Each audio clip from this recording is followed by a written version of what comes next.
السلام علیکم دوستو، تو آج ہم لوگ حضرت آدم علیہ السلام کا واقعہ سنیں گے، جن کو اللہ نے خود اپنے ہاتھوں سے بنایا اور ہم سب انہی کی اولاد ہے۔ تو چلیے شروع کرتے ہیں۔ دوستو، پیغمبر حضرت آدم علیہ السلام کو سب سے پہلے دنیا میں بھیجا گیا اور ان کو ابو البشر یعنی سارے انسانوں کے پتا کہا جاتا ہے۔ ہم سب انہی کی اولاد ہے، اس لیے انسانوں کو آدمی کہا جاتا ہے۔ جب کچھ نہیں تھا تب صرف اور صرف اللہ پاک کی ذات مبارک تھی۔ پھر اللہ تعالیٰ نے پانی کو بنایا اور پانی کے اوپر اپنا عرش بنایا۔ پھر اس نے قلم یعنی پین کو بنایا۔ پھر اللہ نے لوح محفوظ بنایا جہاں پر ہر چیز قلم سے لکھی ہوئی ہے۔ اس کے بعد اللہ نے زمین اور آسمان کو بنایا۔ اس کے بعد فرشتوں کو بنایا، پھر جن کو بنایا۔ اس کے 6 دنوں بعد پوری دنیا بنائی۔ اللہ تعالیٰ نے فرشتوں کو نور سے، جنوں کو آگ سے اور انسان کو مٹی سے پیدا کیا۔ اللہ تعالیٰ نے جنوں کو آدم علیہ السلام کے 2000 سال پہلے دنیا میں بھیجا تھا، لیکن وہاں فساد کیے تو اللہ تعالیٰ نے فرشتوں کو بھیجا، جنہوں نے جنوں کو زمین سے دور کر دیا۔ ان جنوں میں ایک عزازیل بھی تھا جو اللہ تعالیٰ کا عبادت گزار بندہ تھا، تو فرشتوں نے اسے اپنے ساتھ لے آئے، جو بعد میں اپنے تکبر اور گھمنڈ کی وجہ سے ابلیس بن گیا۔ پھر اللہ تعالیٰ نے آدم کی پیدائش کا ارادہ فرمایا اور فرشتوں سے کہا کہ میں زمین میں خلیفہ بنانے والا ہوں۔ تو فرشتوں نے اللہ سے کہا کہ آپ کیوں انسانوں کو بنانا چاہتے ہیں، جبکہ ہم تو موجود ہیں جو دن رات آپ کی حمد اور تسبیح کرتے ہیں۔ یہ انسان بھی جناتوں کی طرح زمین میں جا کر فساد کریں گے اور ایک دوسرے کا خون بہائیں گے۔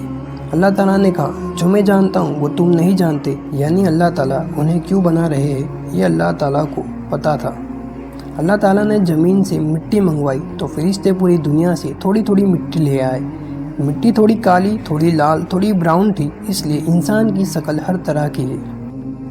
پھر اللہ تعالیٰ نے اپنے ہاتھوں سے پیغمبر آدم علیہ السلام کو بنایا اور 40 دنوں تک چھوڑ دیا۔ کسی روایت میں 40 سال بھی آتا ہے۔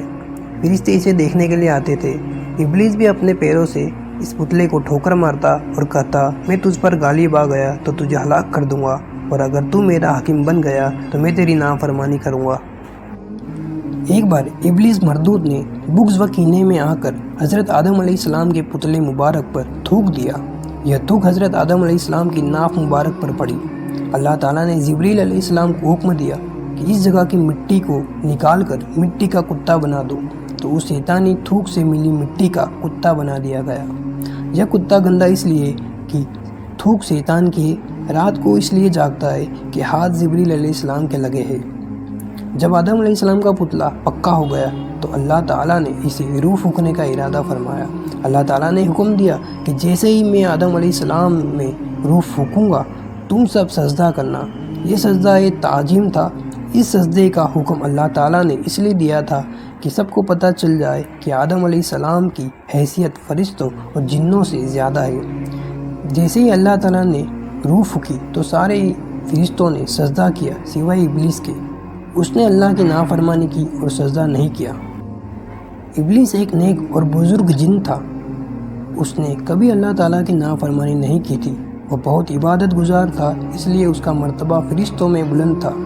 اسی بات کا اسے بہت غرور ہو گیا تھا، اور اسی غرور میں اندھا ہو کر اس نے اللہ تعالیٰ کے حکم کو بھی ماننے سے انکار کر دیا۔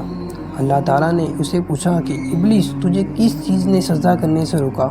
کہنے لگا میں اس سے بہتر ہوں، تو نے آدم کو مٹی سے پیدا کیا اور مجھے آگ سے۔ اللہ تعالیٰ نے کہا نکل جا یہاں سے، تجھے حق نہیں ہے جنت میں رہ کر تکبر کرے۔ ابلیس کہنے لگا اے اللہ مجھے قیامت کی مہلت دے کہ میں زندہ رہوں، تو اللہ نے اسے مہلت دے دی۔ جب مہلت مل گئی تو اپنی غلطی ماننے کی جگہ اللہ تعالیٰ سے کہنے لگا کہ میں قسم کھاتا ہوں کہ میں آدم کی اولاد کو گمراہ کروں گا، میں انسانوں کے گناہوں کو اس کے لیے خوبصورت بناؤں گا، سوائے تیرے مخلص بندوں کے وہ میرے بہکاوے میں نہیں آئیں گے۔ اس پر اللہ تعالیٰ نے اس سے کہا نکل جا یہاں سے، اگر آدم کی اولاد میں سے جو تیرا کہا مانیں گے وہ تیرے ساتھ چلیں گے، میں تجھے اور ان کو سب کو جہنم میں بھر دوں گا۔ جو گمراہ ہو گئے تیری پیروی کریں گے یعنی تیرے قدموں پر چلیں گے، ان کو وعدے کی جگہ جہنم ہوگی، لیکن میرے مخلص بندوں پر تیرا زور نہیں چلے گا۔